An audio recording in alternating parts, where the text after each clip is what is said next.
মৌলভী হুজুরের সন্ধান করো।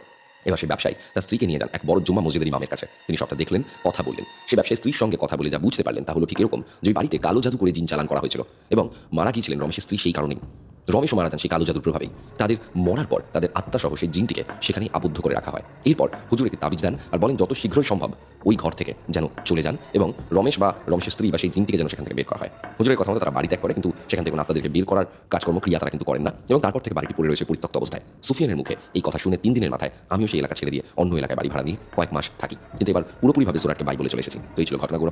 ভালো লাগলে অবশ্যই পড়ে শুনিও কথা কোনো এক এপিসোডে। শুক্রবার এবং রবিবারের রাত মানে ভয় পাওয়ার রাত উইথ গৌরব।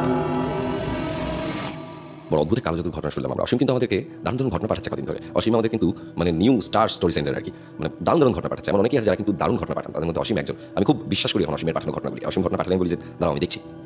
আপনাদের কেমন লাগলো অবশ্যই জানাবেন। আমাদেরকে ঘটনা পাঠানোর জন্য মেইল করুন রেকথা@gmail.com অথবা কথা ফেসবুক পেজ ইনবক্সে লিখে পাঠান ঘটনা। সমস্ত লিঙ্ক দেওয়া রয়েছে ডেসক্রিপশন সেকশনে, সেখান থেকে আমাদেরকে খুঁজে পাওয়া খুবই সহজ। এছাড়া আমাদের হোয়াটসঅ্যাপ চ্যানেল জয়েন করতে পারেন, সেই লিঙ্কও দেওয়া রয়েছে ডেসক্রিপশনে। আমি চলে যাবো আমাদের আজকের পরবর্তী ঘটনায়। শুক্রবার এবং রবিবারের রাত মানে ভয় পাওয়ার রাত উইথ গৌরব।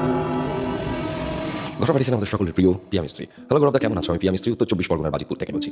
নিজের নম্বরে আমার সঙ্গে শেয়ার করার জন্য অনেক অনেক ধন্যবাদ। আজ আমি তোমাকে যে ঘটনাটি লিখে পাঠাচ্ছি সেটি আমি শুনেছি আমার এক দিদির কাছে। গত বছর নভেম্বর মাসে আমার শরীর অসুস্থ হওয়ায় আমি আমাদের বনগা হসপিটালে 4 দিন ভর্তি ছিলাম। সেখানেই আমার পাশের বেডে থাকা এক মহিলার সাথে আমার বেশ ভাব জমে ওঠে।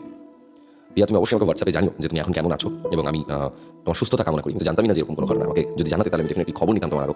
তো আশা করছি এখন তুমি সুস্থ আছো, এখন ভালো আছো এই মুহূর্তে। আমি তোমার ঘটনাটায় চলে যাই। বয়সে আমার থেকে সেই মহিলাটি বড় হয়, আমি তাকে শুক্লাদি বলে রাখি। শুক্লাদির সঙ্গে এখনো যোগাযোগ রেখেছি। যাই হোক, এবার শুক্লাদির ভাষায় আমি ঘটনায় আসছি। আমার একটি মেয়ে আছে, মেয়ের বয়স 7 বছর। এরই মধ্যে নিজেদের অজান্তে আমি আবার প্রেগনেন্ট হয়ে যাই। কিন্তু এখন এই মুহূর্তে দ্বিতীয় বাচ্চা নেবার আমাদের কোনো ইচ্ছা ছিল না, কারণ আমার মেয়ে এখনো ছোট। আমার পক্ষে দুজনকে সামলানো খুবই কঠিন। তখন আমার 2 মাস চলছে। আমি ওষুধ খেয়ে বাচ্চাটা নষ্ট করে ফেলি। তারপর অনেক দিন কেটে যায়। স্বাভাবিকভাবেই কাটছিল। মাঝে মাঝে ভাবতাম যে আজ যদি বাচ্চাটা থাকতো তাহলে ওর এত মাস বয়স হতো। এরকমই অমুক তুমুক কথা ভাবতাম একা একা যখন থাকতাম। তারপর প্রায় 1 বছর কেটে যায়। আমার ঠিকঠাক মনে নেই 1 বছর হয়েছিল কিনা, তবুও বলছি।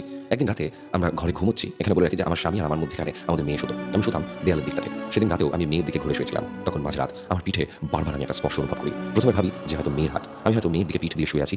হালকা চোখ খুলে দেখি যে না, মেয়ে তো আমার সামনে শুয়ে আছে। তাহলে আমার পিছনে কে? পিছন ফিরতে দেখি কেউ নেই।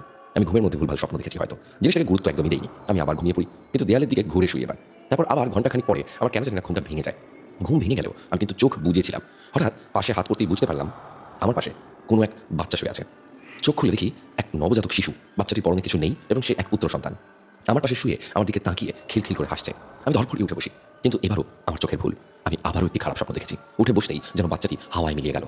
আমি ওভাবেই কিছুক্ষণ বিছানায় বসে থাকি। তারপর মেয়েকে আমার জায়গায় শুয়ে দিয়ে আমি মধ্যেখানে শুই। সেদিন রাত্রে আর কোনো অসুবিধা হয়নি। এই বিষয়টা আমি আর কাউকে জানাই না। হতেই পারে এসব আমার মনের ভুল। পরের দিন রাতেও আমার সঙ্গে একই ঘটনা ঘটে। রাতে শুয়ে আছি, মনে হলো কেউ যেন আমার নাইটি ধরে টানছে। চোখ খুলে দেখি কাল রাতের সেই নবজাতক শিশুটি তার ছোট্ট ছোট্ট হাত দিয়ে আমার নাইটিটা টানছে। এবার আমি ভয় চিৎকার করে আমার হাজব্যান্ডকে ডাক দিই, কি গো ওঠো, দেখো আমার পাশে একটা বাচ্চা শুয়ে আছে। আমার হাজব্যান্ড ওঠার আগেই বাচ্চাটি কোথায় যেন উধাও হয়ে যায়। আমার হাজব্যান্ড উঠে বসে চোখ ডলতে ডলতে বলে, কোথায় বাচ্চা? এই প্রশ্নের কোনো উত্তর আমি আজও খুঁজে পাইনি। আমাকে তিনি বললেন, ঘুমাও, তুমি স্বপ্ন দেখছো, আমাকে বিরক্ত করো না প্লিজ। তারপর থেকে প্রায় রাতেই আমার সঙ্গে এমনটা হতো। আমার হাজব্যান্ড মনে করতো যে আমার হয়তো নার্ভের সমস্যা হয়েছে, তাই আমাকে ভালো নার্ভের ডাক্তার দেখানো শুরু করে। আমিও তাতে কোনো বাধা দিই না, কারণ আমি নিজেও তাই মনে করি। নিয়মিত ওষুধ খাই, কিন্তু সমস্যাগুলো দূর হয় না। এরকমই একদিন রাতে ঘুমিয়ে স্বপ্ন দেখলাম আমার শ্বশুর মশাই, যিনি কিনা 5 বছর আগে মারা গেছেন, তিনি আমার স্বপ্নে এসে কাঁদতে কাঁদতে আমাকে বলছেন, কেন করলে মা তুমি এমন? আমি তো তোমার কোল থেকে জন্ম নিতে চেয়েছিলাম, কেন তুমি আমায় মেরে ফেললে? আমি কিছু বলতে পারছিলাম না, যেন কোনো অদৃশ্য শক্তি আমার মুখ চেপে ধরেছে। সে চাইছে যেন আমি কোনো কথা না বলি। আমার মনে অনেক প্রশ্ন, কিন্তু আমি যে কিছুই বলতে পারছি না। শুধু অবাক হয়ে আমার শ্বশুর মশাইয়ের মুখের দিকে তাকিয়ে আছি। তিনি হঠাৎ কান্না বন্ধ করে রাগান্বিত চোখে আমার দিকে তাকিয়ে বলে, বেশ, তুমি যখন আমায় জন্ম দাওনি, তাহলে আর কোনো সন্তান আমি তোমার কোল থেকে জন্ম নিতে দেবো না। তারপর 2-3 বছর কেটে যায়। আমি সেই স্বপ্নটার কথা ভুলে গেছিলাম। তখন আমি আবার প্রেগনেন্ট হই, কিন্তু এবার ভেবেছিলাম সন্তানকে জন্ম দেবো। তখন আমি 2.5 মাসের গর্ভবতী। একদিন দুপুরে স্নান সেরে বাথরুম থেকে বেরোতে যাবো, এমন সময় আমাকে পিছন থেকে কেউ ধাক্কা দেয় আর আমি বাথরুমে সিঁড়িতে পড়ে যাই। মনে হয় খুব জোরে ধড়াম করে সিঁড়ির উপর বসে পড়ি। আর আমার সেই পড়ে যাওয়াটা এত জোরে ছিল যে আমার কোমর থেকে বুক অবধি একটা ব্যথা উঠে যায়। আমি কোনো নড়াচড়া করতে পারি না। কাউকে যে ডাকবো সেই শক্তিটা আমার মধ্যে ছিল না। কিছুক্ষণ ওভাবেই কেটে যায়। যখন আমার ব্যথাটা একটু কমে, তখন আমি আস্তে আস্তে উঠে ঘরে আসি। সেই ব্যথাটা 10 থেকে 20 মিনিটের মধ্যে ঠিক হয়ে যায়। আর সেই জিনিসটাকে নিয়ে আমি আর ভাবি না। পর 1 সপ্তাহ পর আমার হঠাৎ ব্লিডিং শুরু হয়। আমার হাজব্যান্ড আমাকে নিয়ে সঙ্গে সঙ্গে হসপিটালে যায়। ডাক্তার ইউএসজি করে এবং কিছু বুঝতে পারে না। তারপর ডাক্তার আমাকে বলে টিভিএস করতে। টিভিএস করার পর ডাক্তার আমাকে বলে যে আপনার বাচ্চাটি আর নেই, ওয়াশ করাতে হবে। তখন আমি হসপিটালে ভর্তি ছিলাম 3 দিন। খুবই ভেঙে পড়েছিলাম।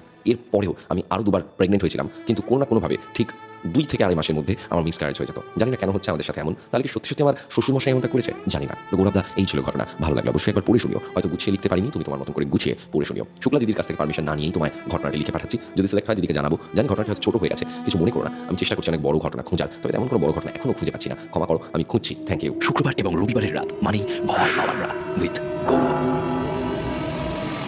অসাধারণ একটি ঘটনা আমরা শুনে নিলাম এবং এটা কিন্তু ঠিক যে এরকম কিন্তু আমাদের একটা পোর্টাল এটা অনেকে অপেক্ষা করে থাকে আবার পৃথিবীতে আসার জন্য। আমি আগেও একটা কথা বলেছিলাম যে জীবিত থাকাকালীনও আমরা শরীর এবং জীবনের জন্য লড়াই করি, মৃত্যুর পরেও কিন্তু আমরা একটা শরীরের জন্য লড়াই করি। তো এই শরীর, এই জীবনের মায়া মোহ যে কতটা সেটা আমরা এই মুহূর্তে বুঝতে পারবো না। এটা বুঝতে পারে শুধু সেই যে এই মুহূর্তে মরণাপন্ন অথবা যে একটা জীবন, একটা শরীর চাই চাই মুহূর্তে। কেমন লাগলো আজকের এপিসোড? অবশ্যই কমেন্ট করে জানান। আজকে শাউট আউট সেকশন রাখছি না, শাউট আউট সেকশন রাখছি পরবর্তী সপ্তাহে, অর্থাৎ আজকে যারা কমেন্ট করবেন তাদের নামগুলো আমি বলবো পরবর্তী সপ্তাহের এপিসোডে। তানভীর ভাই খুব তাড়াতাড়ি আমাদেরকে ঘটনা পাঠাচ্ছেন। তানভীর ভাই ঘটনা লিখছেন, একটু বড় ঘটনা লিখেছেন আমাদের জন্য কালেক্ট করে। তো উনি বলছেন যে একটু সময় লাগবে, একটু সময় দাও, আমি এই স্পেশাল এপিসোডটা করবো। ঠিক আছে, একদম কোনো অসুবিধা নেই। তো আশা করছি আজকের এপিসোড ভালো লেগেছে। আমি গৌরব ছিলাম আপনাদের সঙ্গে, সাউন্ডের সৌম্যদীপ এবং গ্রাফিক্সের নবীর। তো আশা করছি আজকের এপিসোড ভালো লাগলো। শেয়ার করুন, নতুন হলে সাবস্ক্রাইব করুন, পুরোনো এপিসোডগুলিকে আবার শুনুন এবং এভাবে